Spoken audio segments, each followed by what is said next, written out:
ನಮಸ್ಕಾರ, ನನ್ನ ಚಾನೆಲ್ಗೆ ಸ್ವಾಗತ. ನಮ್ಮ ಇಂದಿನ ಕಥೆ ನಿಸರ್ಗದ ವಿಸ್ಮಯ, ಕುದರತ್ ಕಾ ಕರಿಷ್ಮಾ. ಇಂದು ಬೆಳಿಗ್ಗೆ ಸುರೇಖಾ ಅವರು ದೇವಸ್ಥಾನಕ್ಕೆ ಹೋಗಲು ತಯಾರಾಗಿದ್ದರು. ಅವರು ಪ್ರತಿದಿನ ನಿಯಮದಂತೆ ದೇವಸ್ಥಾನಕ್ಕೆ ಹೋಗುತ್ತಿದ್ದರು. ಇನ್ನೂ ಬಾಗಿಲು ಸ್ವಲ್ಪ ತೆರೆದಿತ್ತು. ಅಷ್ಟರಲ್ಲಿ ಅವರ ಸೊಸೆ ಸುಮನ್ ತನ್ನ ಪತಿ ರಾಜೀವ್ ಬಳಿ ಹೇಳಲಾರಂಭಿಸಿದಳು, ನಾನು ಪ್ರತಿದಿನ ಬೆಳಗಿನ ಈ ಸದ್ದು ಗದ್ದಲದಿಂದ ರೋಸಿ ಹೋಗಿದ್ದೇನೆ. ಬೆಳಿಗ್ಗೆ ನೆಮ್ಮದಿಯಾಗಿ ಮಲಗಲು ಕೂಡ ಬಿಡುವುದಿಲ್ಲ. ನಿಮ್ಮ ಅಮ್ಮ ಸ್ನಾನ ಮಾಡಿ ದೇವಸ್ಥಾನಕ್ಕೆ ಹೊರಟು ಬಿಡುತ್ತಾರೆ, ಆದರೆ ದಿನವಿಡೀ ನಾನೇ ಎಲ್ಲಾ ಕೆಲಸ ಮಾಡುತ್ತಿರಬೇಕು. ಮನೆಯ ಎಲ್ಲಾ ಕೆಲಸ ನಾನೇ ನೋಡಿಕೊಳ್ಳಬೇಕು. ಆದರೆ ರಾಜೀವ್ ಹೇಳಿದ, ಸುಮನ್, ಮನೆಯ ಎಲ್ಲಾ ಕೆಲಸ ನೀನೇ ಮಾಡುತ್ತೀಯಾ ಎಂದೇನಿಲ್ಲವಲ್ಲ. ಕಸ ಮುಸುರೆ ಮತ್ತು ಪಾತ್ರೆ ತೊಳೆಯಲು ಕೆಲಸದವಳು ಇದ್ದಾಳೆ. ಮತ್ತು ನನಗೆ ಗೊತ್ತು, ತರಕಾರಿ ಸ್ವಚ್ಛಗೊಳಿಸುವುದು ಮತ್ತು ಹೆಚ್ಚುವ ಕೆಲಸವನ್ನು ನನ್ನ ಅಮ್ಮನೇ ಮಾಡಿಕೊಡುತ್ತಾರೆ. ಆದರೆ ನೀನು ಬೆಳಿಗ್ಗೆಯೇ ಕಿರುಚಾಡಲು ಶುರು ಮಾಡುತ್ತೀಯಾ? ಅದಕ್ಕೆ ಸುಮನ್, ಕಸ ಗುಡಿಸುವುದು ಮತ್ತು ಪಾತ್ರೆ ತೊಳೆಯುವುದರ ಹೊರತಾಗಿಯೂ ಮನೆಯಲ್ಲಿ ಬಹಳಷ್ಟು ಕೆಲಸವಿರುತ್ತದೆ. ನಿಮ್ಮ ಅಮ್ಮ ದೇವಸ್ಥಾನದಲ್ಲಿ 2 ಗಂಟೆ ಕಳೆದು ಬರುತ್ತಾರೆ. ಅಷ್ಟರಲ್ಲಿ ನಾನು ಎಲ್ಲಾ ಕೆಲಸ ಮುಗಿಸಿರುತ್ತೇನೆ. ನನಗೊಂದು ವಿಷಯ ಅರ್ಥವಾಗುತ್ತಿಲ್ಲ. ಇವರಿಗೆ ಮನೆಯಲ್ಲಿ ಮನಸ್ಸು ನಿಲ್ಲುವುದಿಲ್ಲ ಎಂದ ಮೇಲೆ ನೀವೇಕೆ ಇವರನ್ನು ಯಾವುದಾದರೂ ವೃದ್ಧಾಶ್ರಮಕ್ಕೆ ಬಿಟ್ಟು ಬರಬಾರದು? ಅಲ್ಲಿ ಇವರಿಗೆ ಇವರ ವಯಸ್ಸಿನ ಸ್ನೇಹಿತೆಯರು ಸಿಗುತ್ತಾರೆ ಎಂದಳು. ರಾಜೀವ್ ಬೇಸರದಿಂದ, ಸುಮನ್, ನಾನು ನಿನಗೆ ಎಷ್ಟು ಬಾರಿ ಹೇಳಿದ್ದೇನೆ, ನನ್ನ ತಾಯಿಯ ಬಗ್ಗೆ ಇಂತಹ ಮಾತುಗಳನ್ನು ಆಡಬೇಡ ಎಂದು. ನನಗೆ ಅರ್ಥವಾಗುತ್ತಿಲ್ಲ, ನಾನೇಕೆ ನಿನ್ನ ಜೊತೆ ಮಾತನಾಡಿ ತಲೆ ಕೆಡಿಸಿಕೊಳ್ಳುತ್ತಿದ್ದೇನೆ ಎಂದು. ನಿನಗಂತೂ ಇದು ದಿನದ ಕೆಲಸವಾಗಿದೆ. ಈಗಲಾದರೂ ಸ್ವಲ್ಪ ಹೊತ್ತು ನನ್ನನ್ನು ಶಾಂತಿಯಿಂದ ಮಲಗಲು ಬಿಡು ಎಂದನು. ಸುರೇಖಾ ಅವರು ತನ್ನ ಮಗ ಮತ್ತು ಸೊಸೆಯ ಎಲ್ಲಾ ಮಾತುಗಳನ್ನು ಕೇಳಿಸಿಕೊಂಡಿದ್ದರು. ಆದರೆ ಇದು ತನ್ನ ಸೊಸೆಯ ದಿನನಿತ್ಯದ ಕೆಲಸ ಎಂದು ಅವರಿಗೆ ತಿಳಿದಿತ್ತು. ಅವಳು ಮನೆಯ ವಾತಾವರಣವನ್ನೇ ಹಾಗೆ ಮಾಡಿದ್ದಳು. ಅಲ್ಲಿ ಯಾರೂ ಶಾಂತಿಯಿಂದ ಇರಲು ಸಾಧ್ಯವಿರಲಿಲ್ಲ. ಹಾಗಾಗಿ ಸ್ವಲ್ಪ ಹೊತ್ತು ನೆಮ್ಮದಿಯಿಂದ ಇರಲು ಸುರೇಖಾ ಅವರು ದೇವಸ್ಥಾನಕ್ಕೆ ಹೋಗುತ್ತಿದ್ದರು. ವರ್ಷಗಳ ಹಿಂದೆಯೇ ಅವರ ಪತಿ ತೀರಿಕೊಂಡಿದ್ದರು. ಒಬ್ಬನೇ ಮಗ ರಾಜೀವ್ನನ್ನು ಬಿಟ್ಟರೆ ಅವರಿಗೆ ಇನ್ಯಾರೂ ಇದ್ದರು. ಮದುವೆಯಾದ 10 ವರ್ಷಗಳ ನಂತರ ಹರಕೆಗಳನ್ನು ಹೊತ್ತು ರಾಜೀವ್ ಹುಟ್ಟಿದ್ದನು. ಅವರು ಅವನೊಂದಿಗೆ ಇರದಿದ್ದರೆ ಇನ್ನೆಲ್ಲಿಗೆ ಹೋಗುತ್ತಿದ್ದರು? ರಾಜೀವ್ ಕೂಡ ತನ್ನ ತಾಯಿಯ ಸಂಪೂರ್ಣ ಕಾಳಜಿ ವಹಿಸುತ್ತಿದ್ದನು. ರಾಜೀವ್ ಮತ್ತು ಸುಮನ್ಗೆ ಸೋನು ಎಂಬ ಮಗನಿದ್ದಾನೆ. ಅವನಿಗೆ ತನ್ನ ಅಜ್ಜಿ ಜೊತೆ ಇರುವುದೆಂದರೆ ತುಂಬಾ ಇಷ್ಟ. ಆದರೆ ರಾಜೀವ್ನ ಪತ್ನಿ ಸುಮನ್ಗೆ ತನ್ನ ಅತ್ತೆಯನ್ನು ಕಂಡರೆ ಆಗುತ್ತಿರಲಿಲ್ಲ. ಸುರೇಖಾ ಅವರು ತಮ್ಮ ಮೊಮ್ಮಗನ ಜೊತೆ ನಗುತ್ತಾ ಮಾತನಾಡುವಾಗಲೆಲ್ಲ ಸೊಸೆಯ ಕೋಪದ ನೋಟ ಅವರ ನಗುವನ್ನು ಅಲ್ಲೇ ಅದುಮಿಬಿಡುತ್ತಿತ್ತು ಮತ್ತು ಅವರು ಸುಮ್ಮನಾಗುತ್ತಿದ್ದರು. ಸೋನು ತನ್ನ ಅಜ್ಜಿಯನ್ನು ಎಷ್ಟು ಪ್ರೀತಿಸುತ್ತಿದ್ದನೆಂದರೆ ಒಂದು ಕ್ಷಣ ಕೂಡ ಅವರನ್ನು ಬಿಟ್ಟು ಇರಲು ಬಯಸುತ್ತಿರಲಿಲ್ಲ. ಇದೇ ವಿಷಯ ಸುಮನ್ಗೆ ಇಷ್ಟವಾಗುತ್ತಿರಲಿಲ್ಲ. ರಾಜೀವ್ ಸಂಜೆ ಕಚೇರಿಯಿಂದ ಮನೆಗೆ ಬಂದಾಗಲೆಲ್ಲ ಅವನ ಮುಂದೆ ಒಂದೇ ರಾಗ ಇರುತ್ತಿತ್ತು, ನಾನು ನಿಮ್ಮ ಅಮ್ಮನ ಕೆಲಸ ಮಾಡಿ ಸೋತು ಹೋಗಿದ್ದೇನೆ. ನಿಮ್ಮ ಅಮ್ಮ ದಿನವಿಡೀ ಬಿದ್ದು ಕೆಮ್ಮುತ್ತಾ ಇರುತ್ತಾರೆ. ಈಗ ನನಗೆ ಇವರಿಂದ ಮುಕ್ತಿ ಬೇಕು. ಸುರೇಖಾ ಅವರು ಯಾವಾಗಲೂ ಸೊಸೆಯ ಮೇಲೆ ಕೆಲಸದ ಹೊರೆ ಕಡಿಮೆಯಾಗಲಿ ಎಂದೇ ಪ್ರಯತ್ನಿಸುತ್ತಿದ್ದರು. ಆರೋಗ್ಯ ಸರಿಯಿದ್ದರೆ ಸೊಸೆಯ ಕೆಲಸದಲ್ಲಿ ಕೈಜೋಡಿಸುತ್ತಿದ್ದರು. ಕೆಲಸದವಳು ರಜೆ ಇದ್ದಾಗ ತಡಮಾಡದೆ ಪಾತ್ರೆಗಳನ್ನು ಕೂಡ ತೊಳೆದಿಡುತ್ತಿದ್ದರು. ಆದರೆ ಸೊಸೆಗೆ ಅವರನ್ನು ವೃದ್ಧಾಶ್ರಮಕ್ಕೆ ಕಳುಹಿಸುವ ಭೂತ ಹೊಕ್ಕಿತ್ತು. ಈ ಕಾರಣದಿಂದ ಮನೆಯಲ್ಲಿ ಯಾವಾಗಲೂ ಜಗಳದ ವಾತಾವರಣವಿರುತ್ತಿತ್ತು. ಆದರೆ ರಾಜೀವ್ ಈ ಮಾತನ್ನು ಒಪ್ಪಲು ತಯಾರಿರಲಿಲ್ಲ. ಹೀಗೆಯೇ ಸಾಕಷ್ಟು ಸಮಯ ಕಳೆಯಿತು. ಇಂದು ಸುಮನ್ನ ಕೆಲವು ಸಂಬಂಧಿಕರು ಮನೆಗೆ ಬಂದಿದ್ದರು. ಆಗ ಸುರೇಖಾ ಅವರಿಗೆ ಕೆಮ್ಮು ಶುರುವಾಯಿತು. ಅವರು ಬಹಳ ಹೊತ್ತು ಜೋರಾಗಿ ಕೆಮ್ಮುತ್ತಲೇ ಇದ್ದರು. ಆ ಸಮಯದಲ್ಲಿ ಸುಮನ್ ಏನೂ ಹೇಳಲಿಲ್ಲ. ಆದರೆ ರಾತ್ರಿ ರಾಜೀವ್ ಮನೆಗೆ ಬಂದಾಗ ಸುಮನ್ ಮತ್ತೆ ರಂಪಾಟ ಶುರು ಮಾಡಿದಳು. ಈಗ ಅತ್ತೆಯನ್ನು ವೃದ್ಧಾಶ್ರಮಕ್ಕೆ ಕಳುಹಿಸಿಯೇ ಸಿದ್ಧ ಎಂದು ಹಠ ಹಿಡಿದಳು. ರಾತ್ರಿ ಎಲ್ಲರೂ ಮಲಗಿದ್ದಾಗ ರಾಜೀವ್ ನೀರು ಕುಡಿಯಲು ಕೋಣೆಯಿಂದ ಹೊರಗೆ ಬಂದನು. ನೋಡಿದರೆ ಅಮ್ಮನ ಕೋಣೆಯ ದೀಪ ಉರಿಯುತ್ತಿತ್ತು. ರಾಜೀವ್ ಒಳಗೆ ಹೋಗಿ ನೋಡಿದಾಗ ಅವನ ತಾಯಿ ಯಾವುದೋ ಆಳವಾದ ಯೋಚನೆಯಲ್ಲಿ ಮುಳುಗಿದ್ದರು. ರಾಜೀವ್ ತಾಯಿಯ ಬಳಿ ಹೋಗಿ ಅವರ ಮಡಿಯಿಲ್ ತಲೆಯಿಟ್ಟು ಮಲಗಿದನು. ಏನಾಯ್ತು ಅಮ್ಮ? ಏನಾದರೂ ತೊಂದರೆಯೇ? ಮಗನೇ, ನನ್ನ ಒಬ್ಬಳ ಕಾರಣದಿಂದ ನಿಮ್ಮಿಬ್ಬರ ಮಧ್ಯೆ ದಿನಾ ಜಗಳವಾಗುತ್ತದೆ ಎಂದು ಯೋಚಿಸುತ್ತಿದ್ದೆ. ಮನೆಯ ವಾತಾವರಣ ಭಾರವಾಗಿದೆ. ಮಗನೇ, ನಾನು ನನ್ನ ಜೀವನವನ್ನು ಬದುಕಿ ಆಗಿದೆ. ಈಗ ನನಗೆ ಒಂದೇ ಆಸೆ, ನೀವೆಲ್ಲರೂ ನಗುವಿನಿಂದ ಸಂತೋಷವಾಗಿರಬೇಕು. ಅದಕ್ಕಾಗಿ ನೀನು ನನ್ನನ್ನು ಋಷಿಕೇಶದ ವೃದ್ಧಾಶ್ರಮದಲ್ಲಿ ಬಿಟ್ಟು ಬಾ ಎಂದು ನಾನು ಬಯಸುತ್ತೇನೆ. ನಿಸರ್ಗದ ವಿಸ್ಮಯ ಮುಂದುವರಿದ ಭಾಗ. ಆದರೆ ಅಮ್ಮ, ನಾನು ಬದುಕಿರುವಾಗ ನಿಮ್ಮನ್ನು ನನ್ನಿಂದ ಹೇಗೆ ಬೇರೆ ಮಾಡಲಿ? ನೀವು ನನಗೆ ನನ್ನ ಪ್ರಾಣಕ್ಕಿಂತ ಹೆಚ್ಚು ಪ್ರಿಯರು. ಇಂದು ನಾನು ಏನೇ ಆಗಿದ್ದರೂ ಅದು ನಿಮ್ಮ ಪರಿಶ್ರಮದ ಫಲವಷ್ಟೇ. ನಿಮ್ಮ ಋಣದಿಂದ ನಾನು ಎಂದಿಗೂ ಮುಕ್ತನಾಗಲು ಸಾಧ್ಯವಿಲ್ಲ. ಆದರೆ ಮಗನೇ, ಈ ಮನೆಯ ಜಗಳ ತುಂಬಿದ ವಾತಾವರಣ ನನಗೆ ಹಿಡಿಸುತ್ತಿಲ್ಲ. ನಾನು ಕೇವಲ ಸ್ವಲ್ಪ ಸಮಯದವರೆಗೆ ಅಲ್ಲಿಗೆ ಹೋಗಲು ಬಯಸುತ್ತೇನೆ. ಯಾವಾಗ ಈ ಮನೆಯ ವಾತಾವರಣ ಶಾಂತವಾಗುತ್ತದೆಯೋ ಆಗ ನೀನು ನನ್ನನ್ನು ವಾಪಸ್ ಕರೆದುಕೊಂಡು ಬಾ. ನನ್ನ ಸ್ಥಳ ಬದಲಾವಣೆಯಾದರೆ ನನಗೂ ಸ್ವಲ್ಪ ಹಿತವೆನಿಸುತ್ತದೆ. ಮತ್ತು ಇತ್ತೀಚಿನ ದಿನಗಳಲ್ಲಿ ವೃದ್ಧಾಶ್ರಮಗಳಲ್ಲಿ ಒಳ್ಳೆಯ ಸೌಲಭ್ಯಗಳನ್ನು ನೀಡುತ್ತಾರೆ. ನನಗೂ ಅಲ್ಲಿ ನನ್ನ ವಯಸ್ಸಿನವರು ಸಿಗುತ್ತಾರೆ. ಆಗ ನನ್ನ ಮನಸ್ಸಿಗೂ ನೆಮ್ಮದಿ ಸಿಗುತ್ತದೆ. ನಿಮಗೆ ಯಾವಾಗ ನನ್ನ ನೆನಪಾಗುತ್ತದೆಯೋ ಆಗ ನನ್ನನ್ನು ನೋಡಲು ಬನ್ನಿ. ರಾಜೀವ್ ತನ್ನ ತಾಯಿಯ ಮಾತನ್ನು ಕೇಳುತ್ತಾ ಸತತವಾಗಿ ಅವರ ಮುಖವನ್ನೇ ನೋಡುತ್ತಿದ್ದನು. ಅವರ ಮುಖದಲ್ಲಿ ನಗುವಿತ್ತು, ಆದರೆ ಅವರ ಕಣ್ಣುಗಳಲ್ಲಿ ಅಡಗಿದ್ದ ಕಣ್ಣೀರಿನ ಪ್ರವಾಹವನ್ನು ರಾಜೀವ್ ಸ್ಪಷ್ಟವಾಗಿ ನೋಡುತ್ತಿದ್ದನು. ಪರಿಸ್ಥಿತಿಗೆ ಸೋತು ರಾಜೀವ್ ಹೋಗಿ ಮತ್ತೆ ತನ್ನ ಹಾಸಿಗೆಯ ಮೇಲೆ ಮಲಗಿದನು. ಕಣ್ಣಿನ ನಿದ್ದೆಯಂತೂ ಈಗ ಮಾಯವಾಗಿತ್ತು. ತಾಯಿಯ ಬಗ್ಗೆ ಯೋಚಿಸುತ್ತಾ ರಾಜೀವ್ ಹಳೆಯ ನೆನಪುಗಳ ಪುಟಗಳನ್ನು ತಿರುಗಿಸತೊಡಗಿದನು. ಅವನ ತಂದೆ ತೀರಿಕೊಂಡಾಗ ಅವನಿಗೆ ಸುಮಾರು 5 ವರ್ಷವಷ್ಟೇ ಆಗಿತ್ತು. ಸಂಬಂಧಿಕರು ಅವನ ತಾಯಿ ಸುರೇಖಾ ಅವರ ಮೇಲೆ 2ನೇ ಮದುವೆಯಾಗುವಂತೆ ಒತ್ತಡ ಹೇರಿದರು. ಆದರೆ ಅವರು 2ನೇ ಮದುವೆ ಆಗದೆ ತನ್ನ ಮಗ ರಾಜೀವ್ನ ಪಾಲನೆ ಪೋಷಣೆ ಮಾಡುವುದಾಗಿ ಮತ್ತು ತನ್ನ ಮಗನಿಗೆ ತಾಯಿ ಮತ್ತು ತಂದೆ ಇಬ್ಬರ ಪ್ರೀತಿಯನ್ನು ನೀಡುವುದಾಗಿ ನಿರ್ಧರಿಸಿದರು. ಅವರು ಹೆಚ್ಚು ಓದಿದವರಲ್ಲದಿದ್ದರೂ ಅಡುಗೆ ತುಂಬಾ ಚೆನ್ನಾಗಿ ಮಾಡುತ್ತಿದ್ದರು. ಹಾಗಾಗಿ ಮನೆಯಲ್ಲಿಯೇ ಇದ್ದುಕೊಂಡು ಟಿಫಿನ್ ಸೇವೆಯನ್ನು ಪ್ರಾರಂಭಿಸಿದರು. ಹಗಲು ರಾತ್ರಿ ಎನ್ನದೇ ಕಠಿಣ ಪರಿಶ್ರಮಪಟ್ಟು ತನ್ನ ಮಗನನ್ನು ಓದಿಸಿ ಇಂದು ಅವನು ಸರ್ಕಾರಿ ಬ್ಯಾಂಕ್ ಒಂದರಲ್ಲಿ ಮ್ಯಾನೇಜರ್ ಹುದ್ದೆಯಲ್ಲಿರುವಂತೆ ಯೋಗ್ಯನನ್ನಾಗಿ ಮಾಡಿದರು. ರಾಜೀವ್ ತನ್ನ ತಾಯಿಯ ಸಂಘರ್ಷಮಯ ಜೀವನವನ್ನು ನೋಡಿದ್ದನು. ಹಾಗಾಗಿ ತನ್ನ ಹೆಂಡತಿ ಮನೆಯನ್ನು ನಿಭಾಯಿಸಲಿ ಮತ್ತು ತನ್ನ ತಾಯಿಯ ಸೇವೆ ಮಾಡಲಿ ಎಂದು ಬಯಸುತ್ತಿದ್ದನು. ಆದರೆ ರಾಜೀವ್ನ ಈ ಆಲೋಚನೆ ಸುಮನ್ಗೆ ಎಳ್ಳಷ್ಟೂ ಇಷ್ಟವಿರಲಿಲ್ಲ. ಮತ್ತು ಯಾವ ವಿಷಯ ಸುಮಣ್ಣನ್ನು ಇನ್ನೂ ಹೆಚ್ಚು ಕಿರಿಕಿರಿಗೊಳ್ಳುವಂತೆ ಮಾಡಿತ್ತೆಂದರೆ ಅವಳ ಮಗ ಸೋನು ಕೂಡ ತನ್ನ ತಾಯಿಗಿಂತ ಹೆಚ್ಚಾಗಿ ತನ್ನ ಅಜ್ಜಿಯನ್ನೇ ಪ್ರೀತಿಸುತ್ತಿದ್ದನು. ಈ ಎಲ್ಲದರ ಪರಿಣಾಮವೇನೆಂದರೆ ಸುಮನ್ ದಿನನಿತ್ಯ ತನ್ನ ಅತ್ತೆಯ ಮೇಲೆ ಚುಚ್ಚುಮಾತುಗಳನ್ನು ಆಡಲಾರಂಭಿಸಿದಳು ಮತ್ತು ತನ್ನ ಬಾಣದಂತಹ ಮಾತುಗಳಿಂದ ಅವರನ್ನು ನೋಯಿಸತೊಡಗಿದಳು. ಸುರೇಖಾ ಅವರು ಸಹನೀಯ ಮೂರ್ತಿಯಾಗಿದ್ದರು. ಆದರೆ ತನ್ನ ಸೊಸೆಯ ಬಾಯಿಂದ ಚುಚ್ಚುಮಾತುಗಳನ್ನು ಕೇಳಿ ಸುರೇಖಾ ಅವರ ಅಂತರಾತ್ಮ ನಿಧಾನವಾಗಿ ಕುಸಿಯಲಾರಂಭಿಸಿತು. ನಿಧಾನವಾಗಿ ಅವರು ಅನಾರೋಗ್ಯಕ್ಕೆ ಒಳಗಾದರು ಮತ್ತು ಆಗಾಗ್ಗೆ ಕೆಮ್ಮುವಾಗ ಅವರಿಗೆ ವಾಂತಿಯಾಗುತ್ತಿತ್ತು. ಈಗಂತೂ ಸೊಸೆ ಅವರನ್ನು ಅಸಹ್ಯದ ದೃಷ್ಟಿಯಿಂದ ನೋಡಲಾರಂಭಿಸಿದ್ದಳು ಮತ್ತು ತನ್ನ ಅತ್ತೆಯನ್ನು ವೃದ್ಧಾಶ್ರಮಕ್ಕೆ ಕಳುಹಿಸಿಯೇ ಸಿದ್ಧ ಎಂದು ಪಟ್ಟು ಹಿಡಿದಿದ್ದಳು. ಇದರ ಪರಿಣಾಮವಾಗಿ ಸುರೇಖಾ ಅವರು ಸೋತು ಹೋಗಿ ತಾವೇ ವೃದ್ಧಾಶ್ರಮಕ್ಕೆ ಹೋಗಲು ತಯಾರಾದರು. ತನ್ನ ತಾಯಿ ಈ ಮನೆಯಲ್ಲಿ ನೊಂದುಬೆಂದು ಬದುಕಬೇಕಾಗಿದೆ. ಆ ಕಾರಣದಿಂದಲೇ ಅವರ ಆರೋಗ್ಯ ಹದಗೆಡುತ್ತಿದೆ ಎಂದು ರಾಜೀವ್ಗೂ ಅರ್ಥವಾಗಿತ್ತು. ಅಂತಿಮವಾಗಿ ಪರಿಸ್ಥಿತಿಗೆ ಶರಣಾಗಿ ರಾಜೀವ್ ತನ್ನ ತಾಯಿಯನ್ನು ವೃದ್ಧಾಶ್ರಮಕ್ಕೆ ಬಿಡಲು ತಯಾರಾದನು. ಆದರೆ ಸೋನು ತನ್ನ ಅಜ್ಜಿ ವೃದ್ಧಾಶ್ರಮಕ್ಕೆ ಹೋಗುವ ವಿಷಯ ಕೇಳಿದ ತಕ್ಷಣ ಓಡಿಹೋಗಿ ಅಜ್ಜಿಯನ್ನು ತಬ್ಬಿಕೊಂಡನು. ನಾನು ಅಜ್ಜಿಯನ್ನು ಎಲ್ಲಿಗೂ ಹೋಗಲು ಬಿಡುವುದಿಲ್ಲ. ಅಜ್ಜಿ ನನ್ನ ಜೊತೆಯೇ ಇರುತ್ತಾರೆ ಎಂದು ಕೂಗುತ್ತಾ ಅವನು ಜೋರಾಗಿ ಅಳಲಾರಂಭಿಸಿದನು. ಅವನು ಅಳುವುದನ್ನು ನೋಡಿ ರಾಜೀವ್ ಮನಸ್ಸು ಕೂಡ ಕರಗಲಾರಂಭಿಸಿತು. ಆದರೆ ನಂತರ ಅವನು ತನ್ನ ಮಗನಿಗೆ ಸಮಾಧಾನ ಹೇಳಿದನು. ಮಗನೇ, ಅಜ್ಜಿಗೆ ಸ್ವಲ್ಪ ಸಮಯ ವಿಶ್ರಾಂತಿಯ ಅಗತ್ಯವಿದೆ. ಸ್ವಲ್ಪ ಸಮಯದ ನಂತರ ಅವರ ಆರೋಗ್ಯ ಸರಿಯಾದ ಮೇಲೆ ನಾವು ಅವರನ್ನು ಅಲ್ಲಿಂದ ಕರೆದುಕೊಂಡು ಬರೋಣ. ಕೊನೆಗೆ ಕಲ್ಲದೆಯ ತೀರ್ಮಾನದೊಂದಿಗೆ ರಾಜೀವ್ ತನ್ನ ತಾಯಿಯನ್ನು ವೃದ್ಧಾಶ್ರಮಕ್ಕೆ ಬಿಟ್ಟು ಬಂದನು. ಸುರೇಖಾ ಅವರು ಮನೆಯಿಂದ ಹೋದ ನಂತರ ರಾಜೀವ್ ಮತ್ತು ಸೋನು ತುಂಬಾ ಉದಾಸೀನರಾದರು. ಆದರೆ ಸುಮನ್ ಸಂತೋಷಕ್ಕೆ ಪಾರವೇ ಇರಲಿಲ್ಲ. ಸೋನು ಪ್ರತಿದಿನ ಶಾಲೆಯಿಂದ ಬಂದ ನಂತರ ತನ್ನ ಅಜ್ಜಿಯ ಕೋಣೆಯಲ್ಲಿಯೇ ಕುಳಿತುಕೊಳ್ಳುತ್ತಿದ್ದನು. ಅವನು ತನ್ನ ಹತ್ತಿರ ಬಂದು ಕುಳಿತುಕೊಳ್ಳಲಿ ಎಂದು ಸುಮನ್ ಎಷ್ಟೇ ಕರೆದರೂ ಅವನು ಒಂಟಿಯಾಗಿರುವುದನ್ನೇ ಇಷ್ಟಪಡುತ್ತಿದ್ದನು. ಆ ದಿನದ ನಂತರ ರಾಜೀವ್ ಕೂಡ ತನ್ನ ಕೆಲಸದಲ್ಲಿ ಇನ್ನೂ ಹೆಚ್ಚು ಬ್ಯೂಸಿಯಾದನು ಮತ್ತು 1 ತಿಂಗಳು ಹೇಗೆ ಕಳೆಯಿತು ಎಂದೇ ತಿಳಿಯಲಿಲ್ಲ. ಎಷ್ಟೋ ಬಾರಿ ರಾಜೀವ್ ಹೋಗಿ ತನ್ನ ತಾಯಿಯನ್ನು ವಾಪಸ್ ಕರೆದುಕೊಂಡು ಬರಬೇಕೆಂದು ಯೋಚಿಸುತ್ತಿದ್ದನು. ಆದರೆ ಮತ್ತೆ ಯಾವುದಾದರೂ ಕೆಲಸದಲ್ಲಿ ಸಿಲುಕಿಕೊಳ್ಳುತ್ತಿದ್ದನು. ಹೀಗೆ ಮಾಡುತ್ತಾ 3 ತಿಂಗಳುಗಳು ಕಳೆದುಹೋದವು ಮತ್ತು ಒಂದು ದಿನ ಆಶ್ರಮದಿಂದ ರಾಜೀವ್ಗೆ ಫೋನ್ ಬಂತು. ನಿಸರ್ಗದ ವಿಸ್ಮಯ ಮುಂದುವರಿದ ಭಾಗ. ಮಿಸ್ಟರ್ ರಾಜೀವ್, ನಿಮ್ಮ ತಾಯಿ ಶ್ರೀಮತಿ ಸುರೇಖಾ ಅವರು ಕಳೆದ ರಾತ್ರಿ ಹೃದಯಾಘಾತದಿಂದ ನಿಧನರಾಗಿದ್ದಾರೆ. ನೀವು ತಕ್ಷಣ ಆಶ್ರಮಕ್ಕೆ ಬನ್ನಿರಿ. ಈ ಮಾತು ಕೇಳಿದ ತಕ್ಷಣ ರಾಜೀವ್ ಸ್ತಬ್ಧನಾದನು ಮತ್ತು ತಲೆಯನ್ನು ಹಿಡಿದುಕೊಂಡು ಧಮ್ ಎಂದು ನೆಲದ ಮೇಲೆ ಕುಳಿತನು. ಅಳುತ್ತಾ ಹೇಳಲಾರಂಭಿಸಿದನು, ನಾನು ಎಷ್ಟು ಕಟುಕನಾಗಿದ್ದೆ.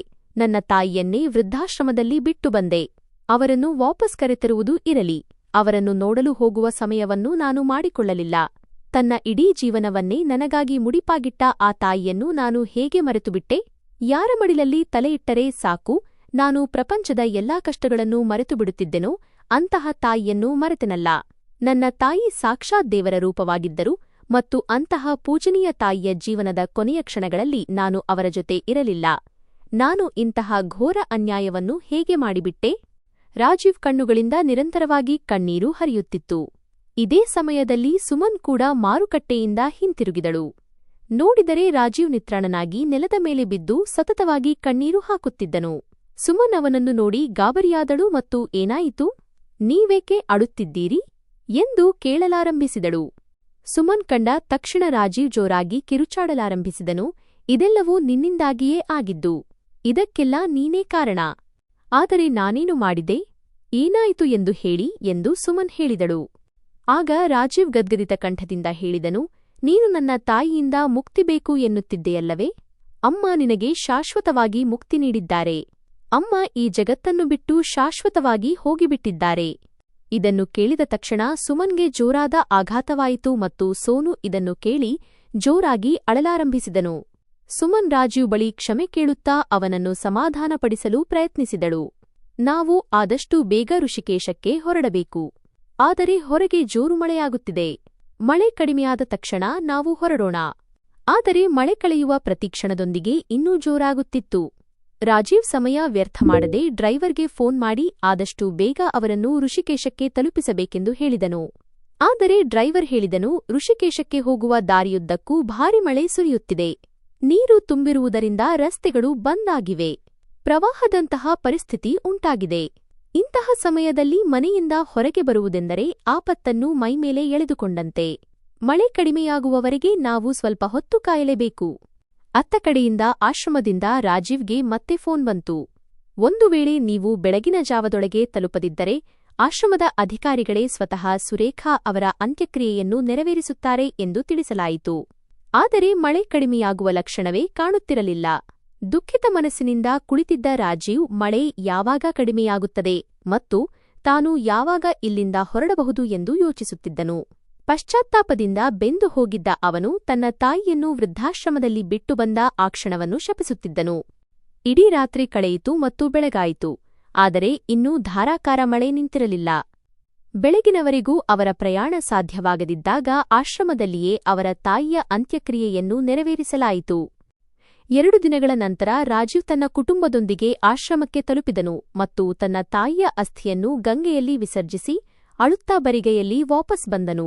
ಮನೆಗೆ ಬಂದ ನಂತರ ರಾಜೀವ್ ಮತ್ತು ಸುಮನ್ ತುಂಬಾ ದುಃಖಿತರಾಗಿದ್ದರು. ರಾಜೀವ್ಗೆ ಯಾವ ಕೆಲಸದಲ್ಲೂ ಮನಸ್ಸು ಇರಲಿಲ್ಲ. ಆದರೆ ಈ ಘಟನೆ ಸೋನುವನ್ನು ತಲ್ಲಣಗೊಳಿಸಿತ್ತು. ಅವನ ಬಾಲ್ಯವೇ ಎಲ್ಲೋ ಕಳೆದು ಹೋದಂತಾಗಿತ್ತು. ಅವನ ತಾಯಿ ಯಾವ ಪಲ್ಯ ಮಾಡಿಕೊಡುತ್ತಿದ್ದರೋ ಅದನ್ನು ತಿನ್ನುತ್ತಿದ್ದನು, ಎಲ್ಲಿ ಕೂಡಲು ಹೇಳುತ್ತಿದ್ದರೋ ಅಲ್ಲಿ ಕುಳಿತುಕೊಳ್ಳುತ್ತಿದ್ದನು. ಅವನು ಮೌನವಾಗಿ ಎಲ್ಲಾ ಕೆಲಸಗಳನ್ನೂ ಮಾಡುತ್ತಿದ್ದನು. ಆದರೆ ಓದಲು ಕುಳಿತಾಗ ಅವನ ಮನಸ್ಸು ನಿಲ್ಲುತ್ತಿರಲಿಲ್ಲ. ಪುಸ್ತಕ ಹಿಡಿದು ಕುಳಿತುಕೊಳ್ಳುತ್ತಿದ್ದನು, ಆದರೆ ಒಂದು ಅಕ್ಷರವನ್ನೂ ಓದಲು ಆಗುತ್ತಿರಲಿಲ್ಲ. ಒಂದು ದಿನ ಸೋನು ಶಾಲೆಯಿಂದ ಮನೆಗೆ ಬಂದಾಗ ಬಂದು ನಿತ್ರಾಣನಾಗಿ ಹಾಸಿಗೆಯ ಮೇಲೆ ಬಿದ್ದನು. ಸುಮನ್ ನೋಡಿದಾಗ ಅವನಿಗೆ ಜ್ವರವಿತ್ತು. ಥರ್ಮಾಮೀಟರ್ ಇಟ್ಟು ನೋಡಿದಾಗ ಜ್ವರ 104 ಡಿಗ್ರಿ ಇರುವುದು ತಿಳಿಯಿತು. ಸುಮನ್ ಗಾಬರಿಯಾಗಿ ತಕ್ಷಣ ರಾಜೀವ್ಗೆ ಫೋನ್ ಮಾಡಿದಳು. ಕೂಡಲೇ ಅವನನ್ನು ವೈದ್ಯರ ಬಳಿ ಕರೆದುಕೊಂಡು ಹೋಗಿ ಔಷಧ ಕೊಡಿಸಿದರು. ಆದರೆ ಜ್ವರ ಮಾತ್ರ ಕಡಿಮೆಯಾಗುವ ಲಕ್ಷಣವೇ ಕಾಣುತ್ತಿರಲಿಲ್ಲ. ಯಾವಾಗಲೂ 103ರಿಂದ 104 ಡಿಗ್ರಿಯ ಹತ್ತಿರವೇ ಇರುತ್ತಿತ್ತು. ಸುಮಾರು 1 ವಾರದವರೆಗೂ ಔಷಧಗಳು ಪರಿಣಾಮ ಬೀರದಿದ್ದಾಗ ನಿಸರ್ಗದ ವಿಸ್ಮಯ ಮುಂದುವರಿದ ಭಾಗ. ಆದ್ದರಿಂದ ಅವರಿಬ್ಬರು ಸೋನುವನ್ನು ಮನಃಶಾಸ್ತ್ರಜ್ಞರ ಬಳಿಗೆ ಕರೆದುಕೊಂಡು ಹೋದರು. ಸೋನು ಯಾವಾಗಲೂ ಅಜ್ಜಿ ಈಗ ನನ್ನ ಬಳಿ ವಾಪಸ್ ಬನ್ನಿ, ನೀವು ನನ್ನ ಜೊತೆಯೇ ಇರುತ್ತೀರಿ ಎಂದು ಬಡಬಡಿಸುತ್ತಿದ್ದನು. ಅವನ ಮಾನಸಿಕ ಸ್ಥಿತಿಯನ್ನು ನೋಡಿ ವೈದ್ಯರು, ಮಗುವಿನ ಮನಸ್ಸಿನ ಮೇಲೆ ತುಂಬಾ ದೊಡ್ಡ ಆಘಾತವಾಗಿದೆ. ಈಗ ಇವನ ಅಜ್ಜಿ ಇವನ ಜೊತೆ ಇರುವುದಿಲ್ಲವೇ ಎಂದು ಕೇಳಿದರು. ರಾಜೀವ್ ಅಜ್ಜಿಯನ್ನು ಋಷಿಕೇಶದಲ್ಲಿ ಬಿಟ್ಟು ಬಂದಾಗಿನಿಂದ ಹಿಡಿದು ಇಲ್ಲಿಯವರೆಗಿನ ಎಲ್ಲಾ ಕಥೆಯನ್ನು ವೈದ್ಯರಿಗೆ ವಿವರಿಸಿದನು ಮತ್ತು ಮಗುವಿನ ಪರಿಸ್ಥಿತಿಯಲ್ಲಿ ಯಾವುದೇ ಸುಧಾರಣೆ ಕಂಡುಬರುತ್ತಿಲ್ಲ ಎಂದು ತಿಳಿಸಿದನು. ಅವನ ಮಾತನ್ನು ಕೇಳಿ ವೈದ್ಯರು ಹೇಳಿದರು, ನೋಡಿ, ಇದು ನಿಮಗೆ ಸ್ವಲ್ಪ ಕಷ್ಟವಾಗಬಹುದು ಎಂದು ನನಗೆ ಗೊತ್ತು. ಆದರೆ ಈ ಸಮಸ್ಯೆಯನ್ನು ಪರಿಹರಿಸಲು ಇದೊಂದೇ ದಾರಿ. ನೀವು ಸೋನು ಸಂಪೂರ್ಣವಾಗಿ ಗುಣಮುಖನಾಗುವವರೆಗೂ ಯಾರಾದರೂ ಒಬ್ಬ ವೃದ್ಧ ಮಹಿಳೆಯನ್ನು ಸೋನುವಿನ ಅಜ್ಜಿಯಂತೆ ನಟಿಸಲು ಕರೆತಂದು ನಿಮ್ಮ ಮನೆಯಲ್ಲಿ ಇಟ್ಟುಕೊಳ್ಳಬೇಕು. ವೈದ್ಯರು ಸೂಚಿಸಿದ ಈ ಉಪಾಯ ರಾಜೀವ್ ಮತ್ತು ಸುಮನ್ಗೆ ಸ್ವಲ್ಪ ವಿಚಿತ್ರವೆನಿಸಿತು. ಆದರೆ ಅವರು ತಮ್ಮ ಮಗುವಿನ ಜೀವನಕ್ಕಾಗಿ ಏನನ್ನಾದರೂ ಮಾಡಲು ಸಿದ್ಧರಿದ್ದರು. ಸಾಕಷ್ಟು ಪ್ರಯತ್ನಗಳ ನಂತರವೂ ಸೋನುವಿನ ಅಜ್ಜಿಯಾಗಬಲ್ಲ ವೃದ್ಧ ಮಹಿಳೆ ಯಾರೂ ಸಿಗಲಿಲ್ಲ. ಆಗ ಸುಮನ್ ರಾಜೀವ್ಗೆ ಯಾವುದಾದರೂ ವೃದ್ಧಾಶ್ರಮದಿಂದ ಅಜ್ಜಿಯ ವ್ಯವಸ್ಥೆ ಮಾಡಿದರೆ ಹೇಗೆ ಎಂದು ಹೇಳಿದಳು. ವಿಧಿಯಾಟವನ್ನು ನೋಡಿ ಯಾವ ಸುಮನ್ ಸೋನುವಿನ ಸ್ವಂತ ಅಜ್ಜಿಯನ್ನು ಹೊರೆ ಎಂದು ತಿಳಿದು ವೃದ್ಧಾಶ್ರಮದಲ್ಲಿ ಬಿಟ್ಟು ಬಂದಿದ್ದಳೋ, ಇಂದು ಅದೇ ಸುಮನ್ ತನ್ನ ಮಗನ ಪ್ರಾಣ ಉಳಿಸಲು ಬೇರೊಬ್ಬ ಮಹಿಳೆಯನ್ನು ವೃದ್ಧಾಶ್ರಮದಿಂದ ಕರೆತರಲು ಸಿದ್ಧಳಾಗಿದ್ದಳು. ವೈದ್ಯರ ಸಹಕಾರದೊಂದಿಗೆ ದೆಹಲಿಯ ಒಂದು ವೃದ್ಧಾಶ್ರಮದ ನಿರ್ವಾಹಕರ ಜೊತೆ ಮಾತನಾಡಿದರು. ಅವರು ಹೇಳಿದರು, ಕೆಲವು ದಿನಗಳ ಹಿಂದಷ್ಟೇ ಒಬ್ಬ ವೃದ್ಧ ಮಹಿಳೆ ನಮ್ಮ ಆಶ್ರಮಕ್ಕೆ ಬಂದಿದ್ದಾರೆ. ಅವರನ್ನು ನೋಡಲು ಯಾವುದೇ ಸಂಬಂಧಿಕರು ಬಂದಿಲ್ಲ. ಸ್ವಲ್ಪ ಸಮಯದ ಹಿಂದೆ ಅವರ ತಲೆಗೆ ಏಟು ಬಿದ್ದಿತ್ತು. ಆ ಕಾರಣದಿಂದ ಅವರ ನೆನಪಿನ ಶಕ್ತಿ ಹೋಗಿದೆ. ಅವರು ಒಂಟಿಯಾಗಿದ್ದಾರೆ. ನೀವು ಇವರನ್ನು ಮನೆಯಲ್ಲಿಟ್ಟುಕೊಂಡರೆ ನಿಮಗೆ ಯಾವುದೇ ತೊಂದರೆಯಾಗುವುದಿಲ್ಲ. ಅವರು ತುಂಬಾ ನಗುಮುಖದವರು. ರಾಜೀವ್ ವೈದ್ಯರ ಜೊತೆ ಅಜ್ಜಿಯಾಗಲು ಬರುತ್ತಿರುವ ರಾಧಾಜಿ ಅವರನ್ನು ನೋಡಲು ಹೋದನು. ನೋಡಿದರೆ ಅವರು ತುಂಬಾ ದಪ್ಪಗಿದ್ದರು. ಅವರ ತಲೆ ಕೂದಲು ಕೂಡ ಚಿಕ್ಕದಾಗಿತ್ತು ಮತ್ತು ಅವರು ಕನ್ನಡಕ ಹಾಕುತ್ತಿದ್ದರು. ಅವರ ಮುಖದ ಮೇಲೆ ಗಾಯದ ಗುರುತುಗಳಿದ್ದವು. ಅಲ್ಲಿಂದ ಬಂದ ನಂತರ ರಾಜೀವ್ ವೈದ್ಯರಿಗೆ ಹೇಳಿದನು, ನನ್ನ ಅಮ್ಮನ ಕೂದಲು ತುಂಬಾ ಉದ್ದವಿತ್ತು. ಅವರು ತುಂಬಾ ಸಣ್ಣಗಿದ್ದರು ಮತ್ತು ಕನ್ನಡಕ ಹಾಕುತ್ತಿರಲಿಲ್ಲ. ಸೋನು ಇವರನ್ನು ತನ್ನ ಅಜ್ಜಿ ಎಂದು ಒಪ್ಪಿಕೊಳ್ಳುತ್ತಾನೋ ಇಲ್ಲವೋ ಗೊತ್ತಿಲ್ಲ. ಆಗ ವೈದ್ಯರು, ನೀವು ಎಲ್ಲವನ್ನೂ ನನ್ನ ಮೇಲೆ ಬಿಟ್ಟುಬಿಡಿ ಎಂದು ಹೇಳಿದರು. ವೈದ್ಯರು ರಾಧಾಜಿ ಅವರನ್ನು ತನ್ನ ಹತ್ತಿರ ಕುಳ್ಳಿರಿಸಿಕೊಂಡು ಸೋನುವಿಗೆ ಭೇಟಿ ಮಾಡಿಸಿದರು. ಸೋನು ಕೇಳಿದನು, ಅಜ್ಜಿ, ನೀವು ದೇವರ ಹತ್ತಿರ ಹೋಗಿದ್ದಿರಿ ಅಲ್ವಾ? ಮತ್ತೆ ಹೇಗೆ ವಾಪಸ್ ಬಂದ್ರಿ? ಮತ್ತೆ ನೀವೇಕೆ ಇಷ್ಟು ದಪ್ಪಗಾಗಿದ್ದೀರಿ? ನಿಮ್ಮ ಕೂದಲು ಎಲ್ಲಿ ಹೋಯಿತು? ಆಗ ವೈದ್ಯರು ಹೇಳಿದರು, ಸೋನು, ನೀನು ಕಾಯಿಲೆ ಬಿದ್ದಿದ್ದೆಯಲ್ಲವೇ, ಅದಕ್ಕೆ ದೇವರು ಇವರನ್ನು ನಿನ್ನ ಹತ್ತಿರ ವಾಪಸ್ ಕಳುಹಿಸಿದ್ದಾರೆ. ಇಲ್ಲಿ ಆಶ್ರಮದಲ್ಲಿ ಇವರು ತಮ್ಮ ಬಗ್ಗೆ ತುಂಬಾ ಕಾಳಜಿ ವಹಿಸಿದರು. ವ್ಯಾಯಾಮ ಮಾಡಿ ಇವರ ಆರೋಗ್ಯ ತುಂಬಾ ಚೆನ್ನಾಗಿದೆ. ಇವರ ಜೊತೆ ಇದ್ದರೆ ನೀನು ಕೂಡ ಇವರಂತೆಯೇ ಆರೋಗ್ಯವಂತನಾಗುತ್ತೀಯಾ? ಈ ಮಾತು ಕೇಳಿ ಸೋನು ತುಂಬಾ ಸಂತೋಷಪಟ್ಟನು ಮತ್ತು ಅಜ್ಜಿಯನ್ನು ಅಪ್ಪಿಕೊಂಡನು. ನಂತರ ತನ್ನ ಅಮ್ಮನಿಗೆ ಹೇಳಲಾರಂಭಿಸಿದನು, ಅಮ್ಮ, ನನಗೆ ತುಂಬಾ ಹಸಿವಾಗ್ತಿದೆ. ಮನೆಗೆ ಹೋಗೋಣ ಬಾ. ನಾನು ಮತ್ತು ಅಜ್ಜಿ ಒಟ್ಟಿಗೆ ಊಟ ಮಾಡುತ್ತೇವೆ. ಇದನ್ನು ಕೇಳಿ ಸುಮನ್ ಮನಸ್ಸಿನಲ್ಲೇ ತುಂಬಾ ಸಮಾಧಾನಪಟ್ಟಳು. ಆದರೆ ಅವಳ ಅಂತರಾತ್ಮ ಅವಳನ್ನು ಛೀಮಾರಿ ಹಾಕುತ್ತಿತ್ತು.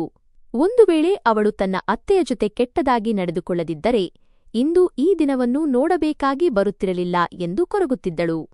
ರಾಧಾಜಿ ಬಹಳ ಬೇಗನೆ ಆ ಮನೆಯಲ್ಲಿ ಹೊಂದಿಕೊಂಡರು ಮತ್ತು ಸೋನು ಕೂಡ ಅವರ ಜೊತೆ ಬೇಗನೆ ಬೆರೆತು ಹೋದನು. ಎಲ್ಲವೂ ಮೊದಲಿನಂತೆಯೇ ಆಗಲಾರಂಭಿಸಿತು. ಆದರೆ ಸುಮನ್ ಈಗ ಮೊದಲಿನಂತಿರಲಿಲ್ಲ. ಅವಳು ಅಜ್ಜಿಗೆ ಯಾವುದೇ ಕಟುವಾದ ಮಾತುಗಳನ್ನು ಹೇಳುತ್ತಿರಲಿಲ್ಲ ಮತ್ತು ಅವರನ್ನು ಹೊರೆ ಎಂದು ಭಾವಿಸುತ್ತಿರಲಿಲ್ಲ. ಬದಲಾಗಿ ಅವರ ಸಂಪೂರ್ಣ ಕಾಳಜಿ ವಹಿಸುತ್ತಿದ್ದಳು. ಆದರೆ ಸೋನುವಿಗೆ ತನ್ನ ಅಜ್ಜಿಯಲ್ಲಿ ಒಂದು ಬದಲಾವಣೆ ಕಂಡುಬಂತು. ತನ್ನ ಅಜ್ಜಿ ತನಗೆ ಹಿಂದಿ ವಿಷಯವನ್ನು ಕಲಿಸುತ್ತಿದ್ದರು. ಆದರೆ ಈಗ ಅವರಿಗೆ ಎಲ್ಲವೂ ಮರೆತು ಹೋಗಿದೆ ಎಂದು ಅವನು ಯೋಚಿಸತೊಡಗಿದನು. ಆಗ ರಾಜೀವ್ ಅವನಿಗೆ ಸಮಾಧಾನ ಮಾಡುತ್ತಾ, ಈಗ ಅಜ್ಜಿ ಮೊದಲಿಗಿಂತ ಹೆಚ್ಚು ವಯಸ್ಸಾಗಿದ್ದಾರೆ ಮತ್ತು ಈ ವಯಸ್ಸಿನಲ್ಲಿ ನೆನಪಿನ ಶಕ್ತಿ ಕಡಿಮೆಯಾಗುತ್ತದೆ. ಅದಕ್ಕೆ ನಿನಗೆ ಪಾಠ ಹೇಳಿಕೊಡಲು ಆಗುತ್ತಿಲ್ಲ ಎಂದು ತಿಳಿಹೇಳಿದನು. ಆಗ ಸೋನು, ಪರವಾಗಿಲ್ಲ ಅಪ್ಪ, ಆದರೂ ನಾನು ತುಂಬಾ ಖುಷಿಯಾಗಿದ್ದೀನಿ. ಈಗ ಅಮ್ಮ ಕೂಡ ಅಜ್ಜಿಯನ್ನು ಬೈಯುವುದಿಲ್ಲ ಎಂದನು. ರಾಜೀವ್ ಮನಸ್ಸಿನಲ್ಲಿ ಒಂದು ದೊಡ್ಡ ಕೊರಗು ಉಳಿದುಬಿಟ್ಟಿತ್ತು. ಛೇ, ಇಂತಹ ವಾತಾವರಣ ನನ್ನ ತಾಯಿ ಇದ್ದಾಗಲೂ ಇರಬಾರದಿತ್ತೇ ಎಂದು. ಅವನಿಗೆ ಆಗಾಗ ತನ್ನ ತಾಯಿಯ ನೆನಪು ಕಾಡುತ್ತಿತ್ತು ಮತ್ತು ಪದೇ ಪದೇ ಅವನ ಮನಸ್ಸು ಪಶ್ಚಾತ್ತಾಪದಿಂದ ತುಂಬಿಹೋಗುತ್ತಿತ್ತು. ಕೆಲವೊಮ್ಮೆ ಏಕಾಂತದಲ್ಲಿ ದುಃಖ ತಾಳಲಾರದೆ ಅವನ ಕಣ್ಣಲ್ಲಿ ನೀರು ತುಂಬುತ್ತಿತ್ತು. ಇಂದು ರಾಜೀವ್ ಬೆಳಿಗ್ಗೆ ಎದ್ದಾಗ ತನ್ನ ತಾಯಿಯನ್ನು ನೆನೆಸಿಕೊಂಡು ಉದಾಸೀನನಾದನು. ನಿಸರ್ಗದ ವಿಸ್ಮಯ ಅಂತಿಮ ಭಾಗ. ಅಷ್ಟರಲ್ಲಿ ಸೋನು ನಗುವ ಮುಖದೊಂದಿಗೆ ಅವನ ಮುಂದೆ ಬಂದನು. ಏನಪ್ಪಾ, ನೀವು ಅಳುತ್ತಿದ್ದೀರಾ? ಈಗ ತಾನೇ ಅಜ್ಜಿ ನಮ್ಮ ಹತ್ತಿರ ಬಂದಿದ್ದಾರಲ್ಲ. ಅಪ್ಪ, ನನ್ನ ಹತ್ತಿರ ನಿಮ್ಮ ಬೇಸರವನ್ನು ದೂರ ಮಾಡಲು ಒಂದು ಒಳ್ಳೆಯ ಐಡಿಯಾ ಇದೆ. ಇಂದು ನೀವು ಆಫೀಸ್ಗೆ ಹೋಗಬೇಡಿ. ನಾವೆಲ್ಲರೂ ಶಾಪಿಂಗ್ಗೆ ಹೋಗೋಣ. ನನ್ನ ಮತ್ತು ಅಜ್ಜಿಯ ಇಷ್ಟದ ವಸ್ತುಗಳನ್ನು ಕೊಂಡುಕೊಳ್ಳೋಣ ಮತ್ತು ಸಂಜೆ ನಾವೆಲ್ಲರೂ ಪಾರ್ಕ್ಗೆ ಹೋಗೋಣ. ರಾಜೀವ್ ಕೂಡ ತುಂಬಾ ಬೇಸರದಲ್ಲಿದ್ದನು. ಆದ್ದರಿಂದ ಸ್ವಲ್ಪ ಹೊತ್ತು ಯೋಚಿಸಿ ಹೇಳಿದನು, ಸರಿ ಬಿಡು, ಇವತ್ತು ನಿನ್ನ ಮಾತನ್ನೇ ನಡೆಸಿಕೊಡೋಣ. ಇದನ್ನು ಕೇಳಿದ ತಕ್ಷಣ ಸೋನು ಸಂತೋಷದಿಂದ ಕುಣಿದಾಡಿದನು. ಎಲ್ಲರೂ ಬೇಗನೆ ತಯಾರಾಗಿ ಶಾಪಿಂಗ್ಗೆ ಹೊರಟರು. ಎಲ್ಲರ ಮನಸ್ಸು ಉತ್ಸಾಹ ಮತ್ತು ಸಂತೋಷದಿಂದ ತುಂಬಿತ್ತು. ಶಾಪಿಂಗ್ ಮುಗಿದ ನಂತರ ಅವರು ರೆಸ್ಟೋರೆಂಟ್ನಲ್ಲಿ ಊಟ ಮಾಡಿದರು ಮತ್ತು ಸಂಜೆ ಪಾರ್ಕ್ನಲ್ಲಿ ತುಂಬಾ ಮೋಜು ಮಾಡಿದರು. ಮನೆಗೆ ಹಿಂದಿರುಗುವ ಸಮಯವಾದಾಗ ಎಲ್ಲರೂ ಕಾರಿನಲ್ಲಿ ಕುಳಿತುಕೊಳ್ಳಲು ಪ್ರಾರಂಭಿಸಿದರು. ರಾಜೀವ್ ಮತ್ತು ಸುಮನ್ ಕಾರಿನಲ್ಲಿ ಕುಳಿತಿದ್ದರು. ಅಜ್ಜಿ ಕಾರಿನ ಬಾಗಿಲು ತೆಗೆಯುತ್ತಿರುವಾಗ ರಸ್ತೆಯ ಇನ್ನೊಂದು ಬದಿಯಲ್ಲಿ ಐಸ್ ಕ್ರೀಂ ಪಾರ್ಲರ್ ಇರುವುದನ್ನು ಸೋನು ನೋಡಿದನು. ಅವನು ತನ್ನ ಅಜ್ಜಿಗೆ, ಅಜ್ಜಿ ಐಸ್ ಕ್ರೀಂ ತಿನ್ನಬೇಕು, ಬನ್ನಿ ಹೋಗೋಣ ಎಂದು ಹೇಳುತ್ತಾ ಅವರ ಕೈ ಹಿಡಿದು ವೇಗವಾಗಿ ಓಡಲಾರಂಭಿಸಿದನು.